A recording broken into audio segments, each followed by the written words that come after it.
चारों ओर घनी तेज बारिश बिजली की गड़गड़ाहट के साथ हो रही थी। कहीं भी ना ठहरने का स्थान था, ना कहीं बारिश से बचने का। आखिर बेचारी टुन्नी चिड़िया अपने बच्चे को लेकर कहाँ जाए। ये कहानी है केदार पर्वतों के जंगलों की, जहाँ पर बहुत तेज घनी वर्षा हो रही थी। चारों ओर बर्फबारी के साथ साथ तेज आंधियाँ भी थी।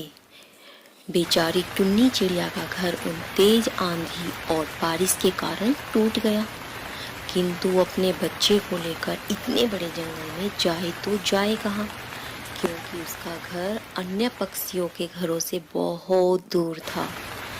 वो सोचती है कि क्यों ना मैं भी पक्षियों के बसेरे में जाऊं, जहां सभी पक्षी अपना घोंसला बनाकर रहते हैं। शायद मुझे कोई मदद मिल जाए। किंतु बारिश इतनी तेज थी कि उसकी पंखों में भी उड़ते उड़ते दर्द होने लगा, और उसके साथ उसकी छोटी बच्ची भी थी। आखिर वो अपने बच्चे को लेकर कहाँ जाए। ये सोचते सोचते उसके दिमाग में आया कि एक बार मैंने कालू कौवे की बड़ी मदद की थी। इतने बेकार मौसम में सिर्फ हमारी मदद कालू कर सकता है। अन्य पक्षियों के तो हमने कभी कोई मदद की ही नहीं, और ना ही किसी ने हमसे कोई मदद मांगी। तो क्या पता कोई हमारी मदद करे या ना करे। हम कालू के पास चलते हैं। टुन्नी चिड़िया ने अपनी बेटी से कहा, गुड़िया बेटी चलो हम कालू चाचा के यहाँ चलते हैं। शायद इस जंगल में उनके अलावा हमारी कोई मदद ही ना करे, क्योंकि बारिश भी बहुत तेज है, बिजली भी गड़गड़ा रही है और चारों ओर बर्फबारी होने की भी आकांक्षा लग रही है। कहीं ऐसा ना हो कि हम लोग यहाँ पर फंस जाएं। चलो, हाँ माँ चलते हैं। टुन्नी चिड़िया उस घनी तेज बारिश में किसी न किसी तरह कालू के घर के पास पहुँचती है और कालू से मदद मांगती है। कालू भाई दरवाज़ा खोलो ना। गुड़िया भी कहती है, कालू चाचा दरवाज़ा खोलो। कालू बाहर आता है और पूछता है, टुन्नी तुम यहाँ इतनी घनी तेज बारिश में, मौसम इतना खराब, और तुम तो रहती भी बहुत दूर हो, कैसे आना हुआ। तब टुन्नी अपनी सारी बात बताती है कि भाई तेज बारिश और आंधी के कारण मेरा घर गिर गया। हम माँ बेटी अब जाए तो जाए कहाँ। कहीं वहाँ पर न रुकने का स्थान है, न बारिश से बचने का। तो हम सीधा तुम्हारे पास आ गए। क्या तुम हमारी मदद करोगे? हाँ, मदद तो सही है, किंतु बहुत तेज बारिश है और मेरा घर भी छोटा है। अंदर जहाँ कालू की पत्नी भोजन बना रही थी, भोजन बनाते बनाते वो बाहर आती है, कहती है कौन है ये।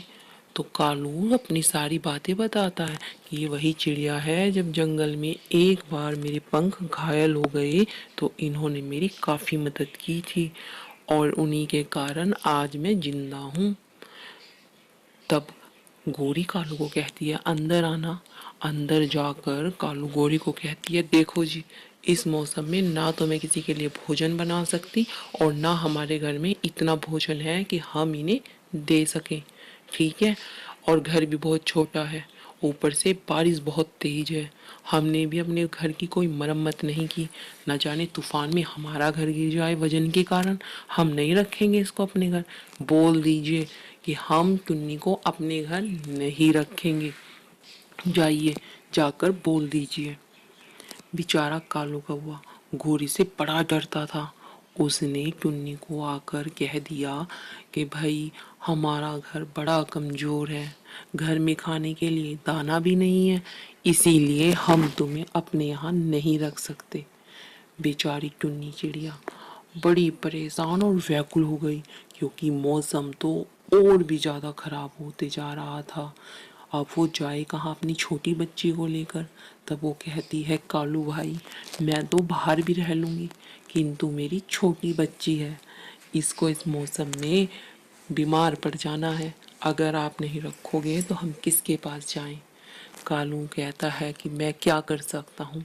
ये कहकर कालू दरवाजा बंद कर लेता है। बेचारी टुन्नी चिड़िया परेशान होकर एक पेड़ की टहनी पर बैठी होती है। वहीं उसी के पास एक तोता गुजर रहा होता है। हरिया तोता।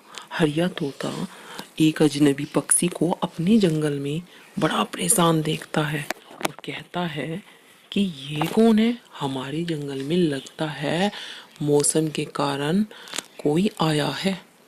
तब वो कबूतरी को कहता है, कबूतरी बहना देखो ना, तुम्हारे सामने जो पेड़ है उस पर जो ये प्यारी सी चिड़िया बैठी है, न जाने कहाँ से आई है, बड़ी परेशान दिख रही है, साथ में छोटा बच्चा भी है, हमें इसकी मदद करनी चाहिए ना। तब कबूतरी कहती है, हाँ भाई, इस बुरे समय में हमें मदद करनी चाहिए, तभी तो हम अच्छे पक्षी कहलाएंगे। और ना जाने बेचारी कहाँ से आई है, हमारे मोहल्ले पड़ोस की तो लगती नहीं, कहीं दूर जंगल से आई है। देखो इसका बच्चा भी बड़ा कांप रहा है, मौसम खराब है, सर्दी लग जाएगी, चलो चलो इन्हें हम अपने घर बुलाते हैं। स्त्री उन दोनों को अपने यहाँ ले आती है और कहती है, देखो बहन, घर तो छोटा है किंतु मौसम बहुत खराब है, बिजली की गड़गड़ाहट भी है और कुछ ही समय बाद बर्फबारी होने की भी आशंका लग रही है। कहीं ऐसा ना हो कि तुम दोनों की तबीयत खराब हो जाए, छोटा बच्चा साथ में है और वैसे भी तुम्हारे बच्चे के तो पंखों में भी दर्द होने लगा होगा, क्योंकि इस मौसम की बरसात में तो अच्छे के हो जाता है, तुम्हारी बच्ची तो है भी इतनी छोटी। हाँ बहन, हमारा घर दूर जंगल में था, अकेला था, हमारा कोई आस पड़ोस में भी रहने वाला नहीं, हम दोनों माँ बेटी बड़ी ही खुशी से रहते थे, आसपास फलों के पेड़ थे तो हमें कोई परेशानी भी नहीं होती थी और दाना लेने हमें दूर भी नहीं जाना पड़ता था। बच्ची छोटी थी, अकेले नहीं छोड़ सकती थी, इसीलिए मैंने घने जंगल में घर बनाए हुए थे, किंतु मौसम इतनी जल्दी खराब हो गया कि मैं घर की मरम्मत भी नहीं कर पाई, हमारा घर पहले ही तूफान और बारिश में टूट गया। हम कालू के यहाँ मदद के लिए आए थे, किंतु उसने तो हमें कोई मदद ही नहीं की। तब तोता कहता है, अरे भाई, वो कैसे मदद करता तुम्हारी, उसकी जो पत्नी है ना, गोरी, बड़ी बेकार है, वो किसी को भी अपने घर में नहीं आने देती, वो सबसे मदद तो ले लेती है किंतु किसी की मदद नहीं करती। चलो हम तुम्हें इस छोटे प्यारे शाम चिड़े के यहाँ से चाय पिलाते हैं, इसकी चाय हमारे जंगल की बड़ी फेमस चाय है, हम सब पक्षी इसी बरसात में इसकी चाय का लुत्फ उठाते हैं, तुम चाय पियो और घर पर जाकर हम तुम्हें गरम गरम भोजन देंगे, ठीक है, और तुम हमारे साथ रहो जब तक कि ये बरसात ना रुक जाए, उसके बाद तुम हमारे ही पास वाले पेड़ पर अपना घर बना लेना, क्योंकि ये बरसात बड़ी लंबी चलने वाली है, हम सभी मिलकर तुम्हारा घर बनवा देंगे, ठीक है, क्योंकि एक पक्षी ही दूसरे पक्षी के काम आता है, ये दुनिया बड़ी जालिम है, वरना तो सब अपना मतलब निकाल लेते हैं। हाँ कबूतरी बहन, तुम बात तो सही कह रहे हो, देखो ना, कालू भाई की हमने काफ़ी मदद की, किंतु उन्होंने इस समय में मेरी छोटी बच्ची को भी अपने घर में नहीं रखा, तो कोई बात नहीं, हम तो तुम्हारी मदद करेंगे, वैसे भी कहते हैं ना, बुरे वक्त में हमेशा सबके काम आना चाहिए। चलो अब तुम जल्दी जल्दी चाय पियो और अपनी बच्ची को लेकर हमारे घर चलो, कहीं ऐसा ना हो कि इस बरसात के मौसम में तुम और तुम्हारी बच्ची बीमार पड़ जाए। हाँ बहन, बात तो तुम सही कह रही हो। तो भाई इस कहानी से हमें ये सीख मिलती है कि हमें बुरे वक्त में हमेशा एक दूसरे के काम आना चाहिए, जैसे कि कबूतरी और तोता उस टुन्नी चिड़िया के काम आए, किंतु कालू कौवे जैसे भी लोग इस दुनिया में पाए जाते हैं, अपना मतलब तो निकाल लेते हैं और मदद के समय हमेशा पीठ दिखा देते हैं। किंतु ये कर्म तो भगवान को भी अच्छे नहीं लगते। बुरे वक्त में अगर हम किसी की मदद करते हैं तो ही भगवान हम पर प्रसन्न होते हैं। ये कहानी आपको कैसी लगी आप हमें कमेंट सेक्शन में ज़रूर बताना।